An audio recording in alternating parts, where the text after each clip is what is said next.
Wala ho ba tayo? Inuulit po namin. Matatalino po kayo. Kayo ang makapagsasabi. Makapag-decide kayo. At ang publiko po, ganun din. Ano ba naman ang gusto pa nila? Ano pa naman ba ang gusto nilang gawin ngayong gabi? Hindi ba pwedeng patahimikin na tayo pare-pareho? Pauwiin na tayo, matulog na ho, magpahinga na tayo. Wala naman eh. Pero ano gusto? Nananawagan. Lumabas daw rito ang mga miyembro ng Iglesia ni Cristo. Sa ano pong dahilan? Sasabihin pa ulit, may hostage taking pag-alis ninyo. Baka yun uli ang mangyayari. Paiinitin uli ang ulo ng mga tao. Uy, merong nangyayari. Ginikipit uli. Ano ba naman? Baka pwede lang ho, patahimik na. Yan nga pa ang dahilan kung bakit nagkaroon ng pagtitiwalag po eh.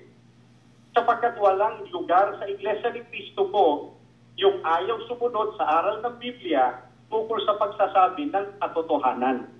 Hindi po kami nakikipag-away. Maaari pong ganun ang dating ng pananalita namin ngayon. Gusto lang po namin bigyang diin sa inyong lahat. Di pa ho ba kayo nakakahalata mula nung umaga? Mula nung kayo ay magpunta, yung iba sa inyo, kakilala na namin sa mukha. Mula nung umaga, nakaharap na namin kayo. Hindi pa ba kayo nakakahalata? Ginagamit lang po kayo. Merong ibang agenda.